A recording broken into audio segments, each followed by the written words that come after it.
सो SRS के section में हम देखेंगे कि हार्डवेयर इंटरफेसेस क्या होते हैं. An architecture which is used to interconnect two devices together is called a hardware interface.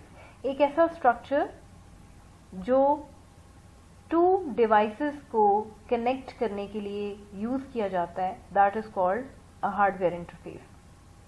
सो इस पर्टिकुलर आर्किटेक्चर या इंटरफेस के तमाम लॉजिकल और फिजिकल कैरेक्टरिस्टिक्स जो हमें रिक्वायर्ड है in order to connect the application and the hardware, उनको हम इस पर्टिकुलर सेक्शन में मेंशन करेंगे. Just like the model of the device, physical control, usage and the communication protocols. So the next section of SRS that we will discuss here will be the software interfaces.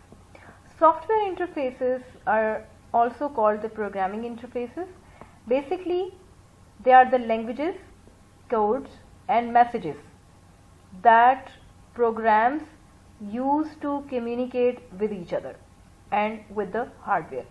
Software interfaces जो हैं ये basically आपके programming interfaces होते हैं, और ये programming interfaces basically वो languages, codes और मैसेजेस होते हैं जो आपके प्रोग्राम्स एक दूसरे से कम्युनिकेशन के लिए यूज़ करते हैं और हार्डवेयर से कम्युनिकेशन के लिए यूज़ करते हैं. इसकी एग्जांपल क्या है? इसकी एग्जांपल ये जैसे Windows, Mac, Linux, these are the operating systems.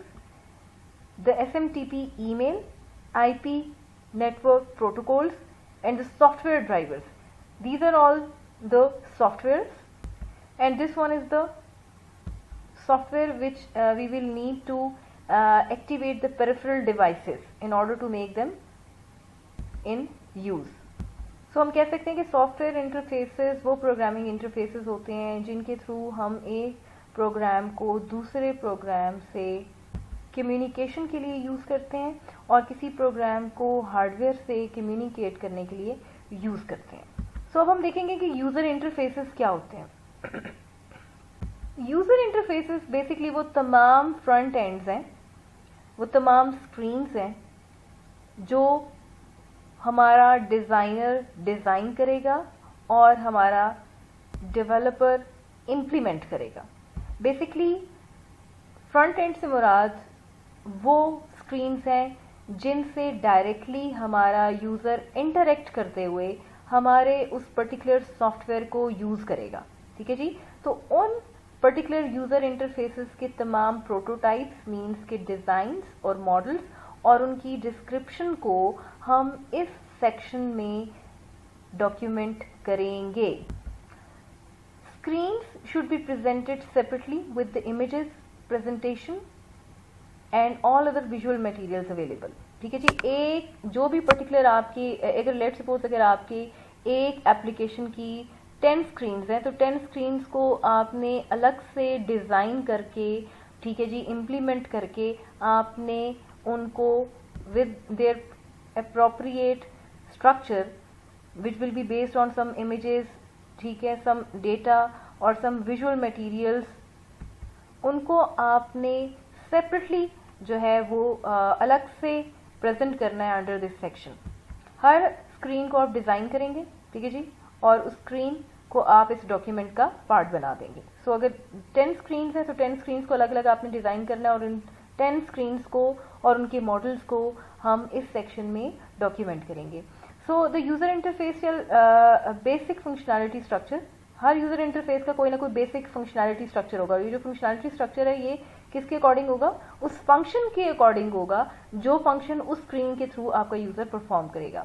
And it should be supported by your Android based smartphone. और ये ऐसा स्ट्रक्चर होना चाहिए जो आपका ऑपरेटिंग सिस्टम, उस स्मार्टफोन का जो ऑपरेटिंग सिस्टम है वो उसको सपोर्ट करे. सो यहाँ पे हम एक एग्जाम्पल ले लेते हैं. लेट सपोज अगर फर्स्ट टाइम आपका यूज़र जो है उस मोबाइल एप्लीकेशन को यूज़ करेगा तो he will see the login page.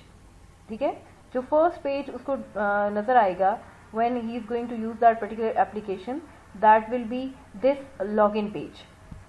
When he or she opens the application according to the figure 2, so that person will see this particular screen. ठीक है जी. जो भी आपका यूज़र जो फर्स्ट टाइम यूज़ करेगा आपके पर्टिकुलर सॉफ्टवेयर को, जब वो उसको ओपन करेगा तो उसको ये वाला लॉगिन पेज नज़र आएगा. ठीक है जी. या लॉगिन स्क्रीन नज़र आएगी। This is basically the user interface. So अगर आपका यूज़र जो है वो रजिस्टर्ड नहीं है तो वो रजिस्टर हो सकता है by using this particular page which is called the login page.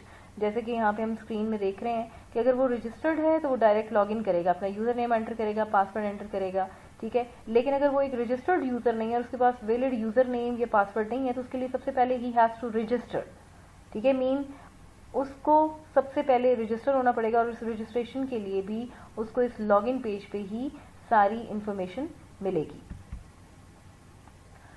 सो यहाँ पे हम एक पार्शियल एग्जांपल कंसीडर करते हैं। इस पार्शियल एग्जांपल में वो कह रहा है कि जी एक फर्स्ट टाइम यूज़र जो है मोबाइल एप्लीकेशन का, उसको कौन सा स्क्रीन या कौन सी पेज नज़र आनी चाहिए, इसको लॉगिन पेज नज़र आना चाहिए when he or she opens the application. Like you can see the figure 2। आपको जो फर्स्ट टाइम यूज़र है जब वो मोबाइल एप्लीकेशन को ओपन करेगा तो ये लॉगिन स्क्रीन उसको नज़र आएगी, ठीक है जी। If the user has not registered, he or she should be able to do that on the login page. Means कि अगर आपका यूज़र फर्स्ट टाइम यूज़र है और वो रजिस्टर्ड नहीं है तो वो खुद को रजिस्टर करवा सकता है by using this option which is available on this login interface. So if the user is not the first time user, he or she should be able to see the search page directly when the application is opened. अगर आपका user first time user नहीं है तो क्या होगा, वो login कर चुका होगा और हर दफ़ा जब वो एप्लीकेशन को ओपन करेगा तो वो इस एप्लीकेशन का ये सर्च पेज जो है इसको व्यू करेगा। So on this page he will choose the type of search he or she wants to conduct. So according to the scenario हमारा यूज़र particular information की basis पे which will be based on some kind of destination information, price, restaurant type and the dish, he will manage his search. Every user should have a profile page where they can edit their email addresses, phone numbers, passwords as you can see in the figure 4. So in the figure 4 we can see that जो भी आपका particular user है उसका एक profile page होगा और उस profile page पे वो क्या करेगा, अपनी email को edit कर सकता है, ठीक है जी, अपने फ़ोन नंबर को एडिट कर सकता है, अपना पासवर्ड जो है वो चेंज कर सकता है। साथ ही साथ वो ये भी कह रहा है कि जी also the user can set the mobile application to his or her preferred language. Means कि जो भी आपका पर्टिकुलर यूज़र है वो जो भी लैंग्वेज, जिस पर्टिकुलर लैंग्वेज को यूज़ करते हुए इस एप्लीकेशन को यूज़ करना चाहेगा वो उस पर्टिकुलर लैंग्वेज को इस प्रोफाइल पेज पे जो ऑप्शन अवेलेबल है इस ऑप्शन को यूज़ करते हुए उस प्रेफर्ड लैंग्वेज को सिलेक्ट करेगा और उसी लैंग्वेज को यूज़ करते हुए वो अपनी इस एप्लीकेशन को यूजेबल बनाएगा। So the next section of this SRS is basically operations. Operations क्या होते हैं? Specify the normal and the special operations required by the user. अब इस सेक्शन में आपने क्या करना है, जो भी नॉर्मल या स्पेशल एक्शंस या ऑपरेशंस या फंक्शन आपका यूजर परफॉर्म करेगा उनको हम इस सेक्शन में क्या करेंगे, डॉक्यूमेंट करेंगे। The various modes of operation in the user organisation like user initiated operations, ठीक है, जो भी यूजर इनिशिएटेड ऑपरेशंस हैं, कोई भी फंक्शन जो आपके इस ऑर्गेनाइजेशन का पार्ट है, कोई भी फंक्शन जो इसके एप्लीकेशन का पार्ट है, that will be documented here. कोई भी डेटा प्रोसेसिंग प्रोसीजर है, कोई फंक्शन है, उसको भी हम यहाँ पे डॉक्यूमेंट करेंगे। कोई बैकअप या रिकवरी ऑपरेशन है उसको भी हम यहाँ पे डॉक्यूमेंट करेंगे। मीन्स तमाम नॉर्मल और स्पेशल ऑपरेशंस को हम इस सेक्शन में डॉक्यूमेंट करेंगे।